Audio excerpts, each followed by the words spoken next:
Hello everyone, welcome to Tasty Dish by Sethu Palaniyappan. Tomato soup எப்படி பண்ணுறதுன்றதை பார்க்கலாங்க. இதுக்கு ஒரு குக்கரில் கொஞ்சம் எண்ணெய் விட்டுக்கிறேன். எண்ணெய் சூடானதுக்கப்புறம் ஒரு இலை, கொஞ்சோண்டு மிளகு ஜீரகம் சேர்த்துக்கிறேன். ஒரு பெரிய வெங்காயம் சேர்த்துக்கிறேன்.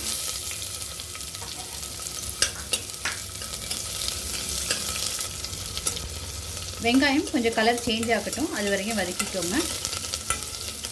இந்த வெங்காயத்தோட சின்ன துண்டு இஞ்சி, 3 பல்லு பூண்டு சேர்த்துக்கிறேன்.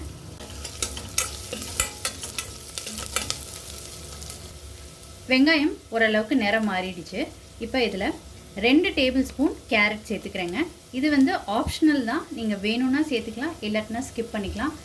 டொமேட்டோவோட டேங்கினஸை கம்மி பண்ணுறதுக்காக கேரட்டை போட்டோன்னா கொஞ்சம் ஸ்வீட்டாக இருக்கும், அதுக்காக நான் கேரட் சேர்த்துக்கிட்டு இருக்கேன்.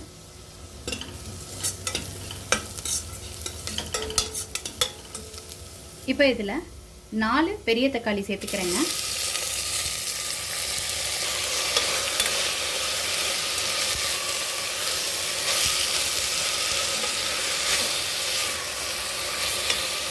அடுத்து இதில் மல்லித்தலையோட தண்டு சேர்த்துக்கிறேங்க. மல்லித்தலை சேர்த்துக்கிறதுனா சேர்த்துக்கோங்க, இல்லாட்டினா மல்லித்தலையோட தண்டு சேர்த்துக்கோங்க, நல்ல ஃப்ளேவராக இருக்கும்.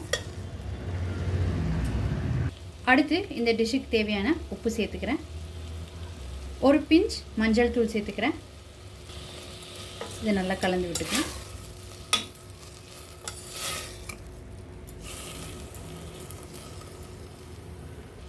இப்போ தண்ணி சேர்த்துக்கிறேன்.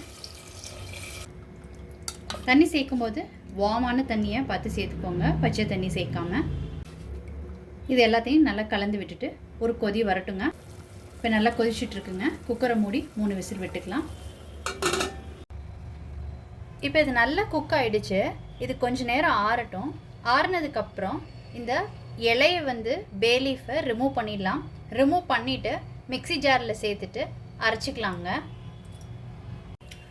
நல்லா ஆறுனதுக்கப்புறம் மிக்சியில் ஃபைன் பேஸ்ட்டாக அரைச்சிக்கிட்டாச்சுங்க. இதை ஃபில்ட்ரு பண்ணி எடுத்துக்கலாம். ஃபில்ட்ரு பண்ணதுக்கப்புறம் திருப்பி அடுப்பில் வச்சு ஒரு கொதி விட்டுக்கலாங்க. இப்போ இந்த ஸ்டேஜில் உப்பு எல்லாம் கரெக்டாக இருக்கான்னு செக் பண்ணிக்கோங்க. செக் பண்ணிவிட்டு 1 ஸ்பூன் பட்ரு சேர்த்துக்கிறேன். இது ஆப்ஷனல், நீங்கள் வேணும்னா சேர்த்துக்கோங்க. இது எல்லாத்தையும் நல்லா கலந்து விட்டுக்கலாம்.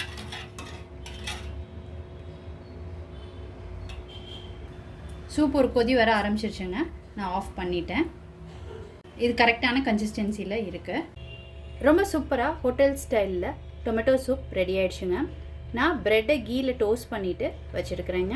நீங்கள் இந்த ரெசிபி கண்டிப்பாக ட்ரை பண்ணி பாருங்கள். ட்ரை பண்ணிவிட்டு உங்களோட கமெண்ட்ஸை சொல்லுங்கள். உங்களுக்கு இந்த ரெசிபி பிடிச்சிருந்துச்சுன்னா லைக் அண்ட் ஷேர் பண்ணுங்கள் உங்கள் ஃபேமிலி அண்ட் ஃப்ரெண்ட்ஸ்க்கு. Tasty dish by Sethu Palaniappan சேனலை சப்ஸ்கிரைப் பண்ணுங்கள்.